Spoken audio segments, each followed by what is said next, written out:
Hello ಸ್ನೇಹಿತರೆ, welcome to radiant stories Kannada. ಇಂದು ಮಹಾಭಾರತದ 51ನೇ ಎಪಿಸೋಡ್.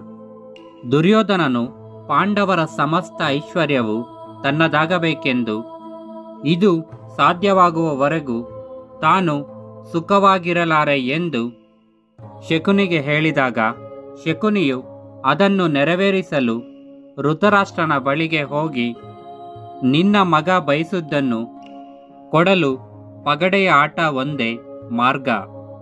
ಅವರನ್ನು ಹಸ್ತಿನಾಪುರಕ್ಕೆ ಕರೆಯಿಸು. ಧರ್ಮರಾಜನು ತನ್ನ ಎಲ್ಲ ಆಸ್ತಿಯನ್ನು ಕಳೆದುಕೊಳ್ಳುತ್ತಾನೆ, ಇದು ಖಂಡಿತ ಎಂದನು. ದುರ್ಯೋಧನನಿಗೆ ಬಹಳ ಸಂತೋಷವಾಯಿತು. ತನ್ನ ತಂದೆಗೆ ಹೇಳುತ್ತಾನೆ, ಅಪ್ಪ, ಇದನ್ನು ನೀನು ಮಾಡಲೇಬೇಕು ಎಂದು ಒತ್ತಾಯಿಸಿದನು. ಧೃತರಾಷ್ಟ್ರನಿಗೆ ಭಯವಾಯಿತು.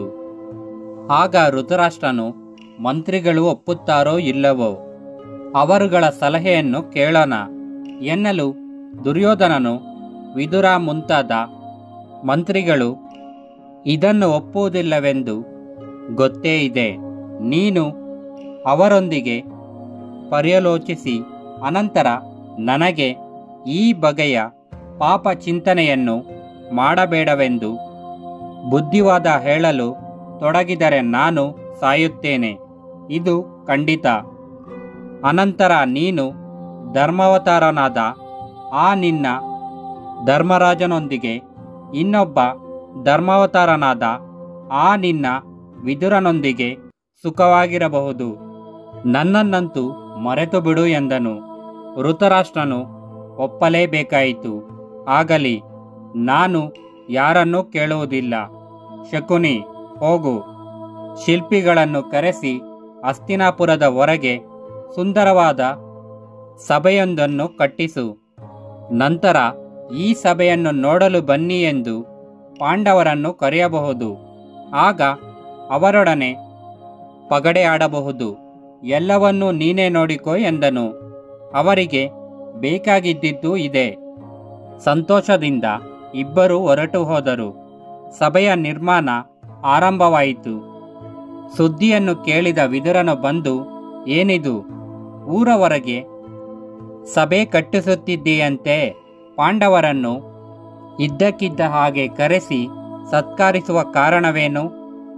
ಪಗಡೆಯ ಆಟವು ಇರುವುದಂತೆ. ಅಣ್ಣ, ನಿನಗೇನಾಯಿತು? ಪಾಂಡವರು ಅವರ ಪಾಡಿಗೆ ಅವರು ದೂರದಲ್ಲಿ ಸುಖವಾಗಿದ್ದಾರೆ. ನೀವು ಅಪ್ಪ ಮಗ ಸೇರಿ ಅವರನ್ನು ದೂರ ಮಾಡಿಬಿಟ್ಟಿರಿ. ಈಗ ನೀವು ಸುಖವಾಗಿರಬೇಕಲ್ಲ, ಇನ್ನೂ ತೃಪ್ತಿ ಇಲ್ಲವೇ? ನಿನ್ನ ತಮ್ಮನ ಮಕ್ಕಳ ಬಗ್ಗೆ ಅದ್ಯಾಕೆ ಅಷ್ಟೊಂದು ಕ್ರೂರಿಯಾಗಿರುವೆ? ನಿಜವಾಗಿ ನೀನು ಹೃದಯಹೀನ ಎಂದು ವಿಚಾರಿಸಿದನು. ಧೃತರಾಷ್ಟ್ರನಿಗೆ ವಿದುರನ ಮಾತು ಇಷ್ಟವಾಗಲಿಲ್ಲ. ವಿದುರನು ಮತ್ತೆ, ಈ ನಿನ್ನ ಪ್ರಯತ್ನ ಒಳ್ಳೆಯದಲ್ಲ. ಈ ಜೂಜು ಮಕ್ಕಳ ನಡುವಣ ದ್ವೇಷವನ್ನು ಮತ್ತಷ್ಟು ಹೆಚ್ಚಿಸುತ್ತದೆ. ಇದನ್ನೆಲ್ಲ ದಯವಿಟ್ಟು ನಿಲ್ಲಿಸು ಎಂದನು. ಧೃತರಾಷ್ಟ್ರನು, ಅಂಥದ್ದೇನೂ ಆಗುವುದಿಲ್ಲ. ದೂತ ಎಂಬುದು ರಾಜರುಗಳಿಗೆ ಭೂಷಣಪ್ರಾಯ. ಮಕ್ಕಳು ಕೆಲಕಾಲ ವಿನೋದವಾಗಿರುತ್ತಾರೆ. ನಾನು ಭೀಷ್ಮನು ಇರುವಾಗ ಏನಾಗುತ್ತದೆ? ನೀನು ಏನೇ ಹೇಳು, ನಾನು ಒಪ್ಪಿಗೆ ಕೊಟ್ಟಿದ್ದೇನೆ ಎಂದು ಸಿಡುಕಿದನು. ಅಣ್ಣನ ನಡತೆಯಿಂದ ಬಹಳವಾಗಿ ನೊಂದ ವಿದುರನು ಸುಮ್ಮನಾಗಬೇಕಾಯಿತು.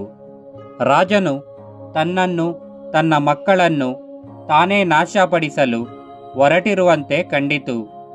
ಸಭಾ ನಿರ್ಮಾಣ ಮುಗಿಯಿತು.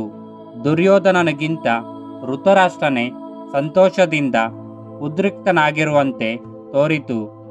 ವಿದುರನಿಗೆ ಹೇಳಿ ಕಳಿಸಿ, ನೀನು ಪಾಂಡವಪ್ರಸ್ಥಕ್ಕೆ ಹೋಗಿ ಧರ್ಮರಾಜನಿಗೆ ನನ್ನ ಮಾತಿನಂತೆ ಹೀಗೆಂದು ಹೇಳು, ನಾನು ಒಂದು ಸಭೆಯನ್ನು ಕಟ್ಟಿಸಿದ್ದೇನೆ.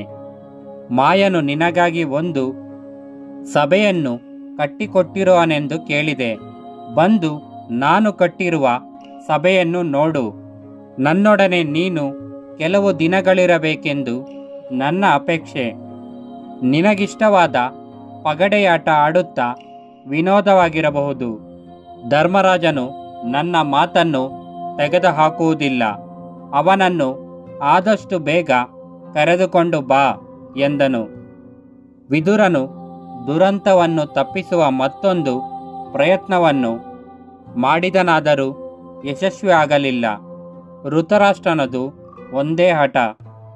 ಭಾರವಾದ ಹೃದಯದಿಂದ ಇಂದ್ರಪ್ರಸ್ಥಕ್ಕೆ ಹೊರಟನು. ಈ ವಿಡಿಯೋ ನಿಮಗೆ ಇಷ್ಟವಾಗಿದ್ದಲ್ಲಿ ಲೈಕ್ ಮಾಡಿ, ಶೇರ್ ಮಾಡಿ, ಕಾಮೆಂಟ್ ಮಾಡಿ, ಹಾಗೆಯೇ ಸಬ್ಸ್ಕ್ರೈಬ್ ಮಾಡಿ. ನಮ್ಮ ಇಂದಿನ ಮಹಾಭಾರತ ವಿಡಿಯೋಸ್ಗೋಸ್ಕರ ನಮ್ಮ ಚಾನಲ್ನ ಒನ್ ಟೈಮ್ ವಿಸಿಟ್ ಮಾಡಿ. Thanks for watching. Thank you.